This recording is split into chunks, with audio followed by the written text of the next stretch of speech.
Contardo Caligares, psicanalista, falou a respeito da identidade masculina.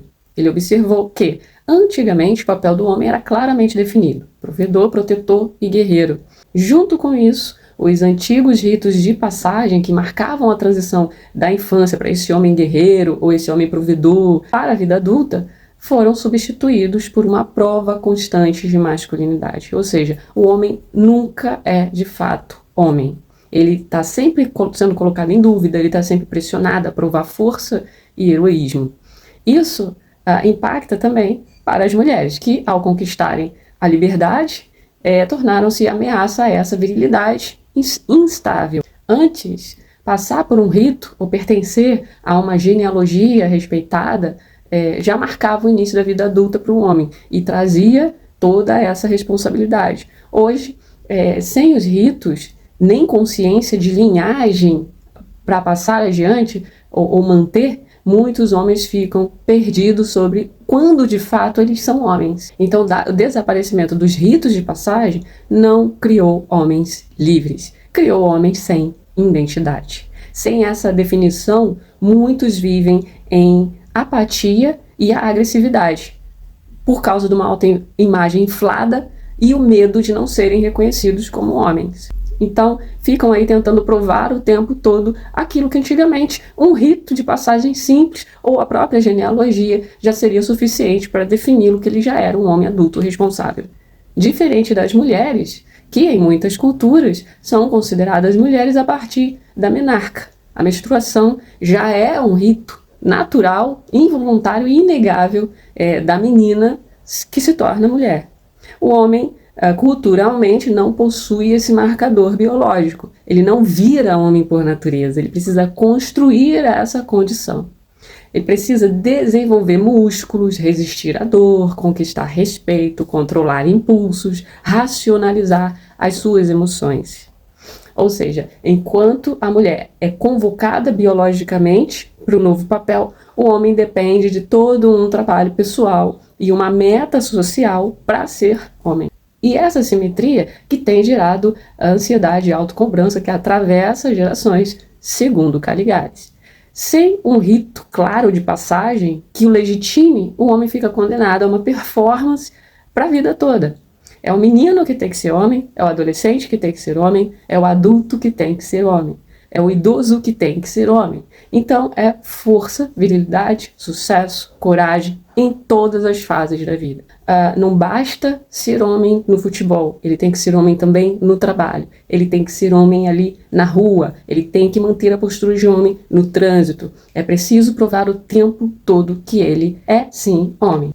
E nesse tanto de afirmação contínua, a mulher, agora emancipada e com os papéis muito próximos e também independente, ela aparece não como uma parceira, mas como uma ameaça a essa constante prova de masculinidade. Essa tensão faz as mulheres serem esmagadas por expectativas injustas, como se elas estivessem sempre interrompendo, desafiando essa prova de masculinidade. O que acontece é que, na ausência de um rito de passagem, a mulher se tornou o único marco possível da masculinidade.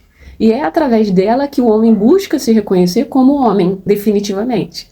Não porque ela o completa, mas porque a sua alteridade, a sua diferença, lhe oferece um espelho para afirmar quem ele pensa que é. Como aponta Contardo Caligares, o homem não procura uma metade, ele busca o outro absoluto, que é alguém que vai permitir que ele exerça sua masculinidade por contraste, por oposição. Então a mulher, nesse sentido, não é destino da jornada, mas a confirmação de que o homem chegou ao seu máximo. Então, claro, a plenitude masculina vai passar a depender de uma mulher que cumpra essa função simbólica, ser o campo em que o homem poderá cultivar sua ideia de virilidade. Então não se trata de amor, afeto ou parceria, trata-se de identidade masculina. Então imagine, por exemplo, que os homens fossem criados com a crença de que todos devem se tornar jardineiros porque um dia encontrarão uma mulher. E toda mulher, dizem para esse rapaz, carrega um jardim que só os homens sabem e devem cuidar. Então ele treina a vida toda, ele aprende a podar, regar, proteger, adubar, ele molda a sua masculinidade em torno desse ofício. Mas quando finalmente ele encontra as mulheres, ele descobre que quase nenhuma ou nenhuma que passa à frente dele tem um jardim. E nesse caso não é que o jardim foi escondido, é que ele simplesmente nunca existiu como foi implantado. Acontece que por muito tempo as mulheres foram criadas para atender a essa fantasia do jardim, digamos assim. E então, alguns homens, ao invés de rever as suas crenças, de questionar a fábula que diz que a mulher é um ser por natureza eterna, dependente, o homem acha mais fácil sustentar que ela é uma dependente do homem, porque isso sustenta a sua identidade, a identidade construída a partir dessa ideia. Então, é mais fácil dizer que as mulheres estão erradas, que perderam a sua essência e se afastaram da sua natureza, do que aceitar.